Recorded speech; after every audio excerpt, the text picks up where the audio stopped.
বাংলাদেশে ইসলামের আগমন ও বিস্তারের ইতিহাস।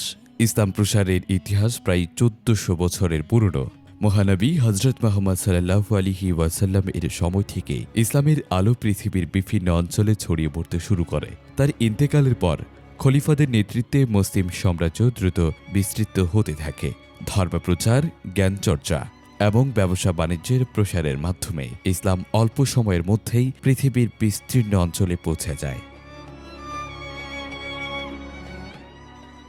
ইসলামের স্বর্ণযুগে মুসলিম ব্যবসায়ীরা আরব উপদ্বীপ থেকে শুরু করে ভারত মহাসাগর, আটলান্টিক এবং প্রশান্ত মহাসাগরীয় অঞ্চল পর্যন্ত বিস্তৃত বাণিজ্যিক নেটওয়ার্ক গড়ে তোলেন। এই বাণিজ্যিক যোগাযোগ শুধু অর্থনৈতিক ক্ষেত্রে নয়, ধর্মীয় ও সাংস্কৃতিক ক্ষেত্রেও গভীর প্রভাব ফেলে। বিশেষ করে দক্ষিণ পূর্ব এশিয়ায় ইসলাম বিস্তারের মুসলিম ব্যবসায়ীরা গুরুত্বপূর্ণ ভূমিকা পালন করেন। ইতিহাসের বিভিন্ন সময়ে মুসলিম শাসক গোষ্ঠী যেমন উমাইয়া, আব্বাসি, ফাতেমি, সেলজুক, মামলুক ও আইয়ুবী রাজবংশ শক্তিশালী সাম্রাজ্য প্রতিষ্ঠা করেন।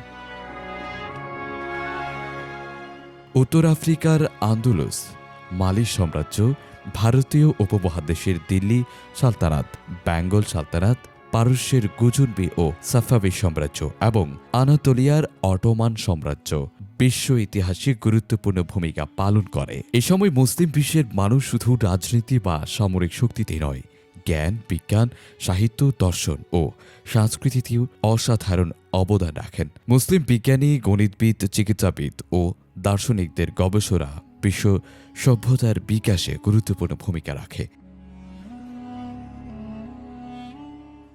বাংলাদেশে ইসলামের আগমনও এই বৃহৎ ঐতিহাসিক ধারারই একটি অংশ। ঐতিহাসিকদের মতে খ্রিস্টীয় ৭ম থেকে ১০ম শতাব্দীর মধ্যেই বাংলায় ইসলামের আগমন ঘটে, যে সময় এই অঞ্চলটি বঙ্গ বা বাংলা নামে পরিচিত ছিল এবং এর সীমানা বর্তমান বাংলাদেশের চেয়ে অনেক বিস্তৃত ছিল। ৭১২ খ্রিস্টাব্দে মোহাম্মদ ইবনে কাসিমের সিন্ধু বিজয়ের মাধ্যমে ভারতবর্ষে ইসলামের প্রচারের নতুন পথ উন্মোচন হয়। এর ধারাবাহিকতায় মুসলিম ধর্মপ্রচার ও ব্যবসায়ীরা ভারতবর্ষের বিভিন্ন অঞ্চলে আগমন করতে থাকেন। পরবর্তীতে ১২০৪ খ্রিস্টাব্দে ইখতিয়ার উদ্দিন মোহাম্মদ বিন বখতিয়ার খিলজি বাংলার সেন বংশীয় রাজা লক্ষণ সেনকে পরাজিত করে বাংলা জয় করেন। এর মাধ্যমে বাংলায় মুসলিম শাসনের সূচনা হয় এবং ইসলাম প্রচারের পথ আরও সুগমন হয়ে ওঠে। তবে বাংলায় ইসলামের আগমন শুধু সামরিক বিজয়ের মাধ্যমে হয়নি।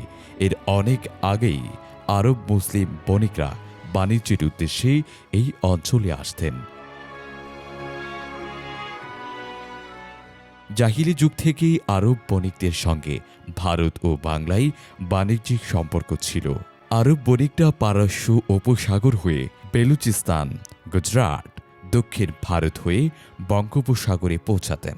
বাণিজ্যের পাশাপাশি তারা স্থানীয় মানুষের সঙ্গে সম্পর্ক গড়ে তুলতেন এবং ইসলামের বাণী প্রচার করতেন। এর ফলে ধীরে ধীরে বাংলা ইসলামের পরিচিত বৃদ্ধি পায়। ঐতিহাসিক ও ভূগোলবিদদের বর্ণনায়ও বাংলার বিভিন্ন বন্দরের উল্লেখ পাওয়া যায়। ইবনে খুরদাদবিহ এবং আল ইদ্রিসের মতো ভূগোলবিদরা আরব বাণিকদের বাংলায় আগমন এবং বাণিজ্যিক যোগাযোগের কথা উল্লেখ করেছেন। এইসব কারণেই বাংলায় ইসলাম শান্তিপূর্ণভাবে বিস্তার লাভ করে। ধর্মপ্রচার, জ্ঞানচর্চা এবং ব্যবসা বাণিজ্যের প্রসারের মাধ্যমে ইসলাম অল্প সময়ের মধ্যেই পৃথিবীর বিস্তীর্ণ অঞ্চলে পৌঁছে যায়। আজকের বাংলাদেশে ইসলামের যে সমৃদ্ধ ঐতিহ্য দেখা যায়, তার পেছনে রয়েছে শতাব্দীর পর শতাব্দী ধরে চলা ধর্মপ্রচার, বাণিজ্যিক যোগাযোগ এবং সাংস্কৃতিক বিনিময়ের দীর্ঘ ইতিহাস।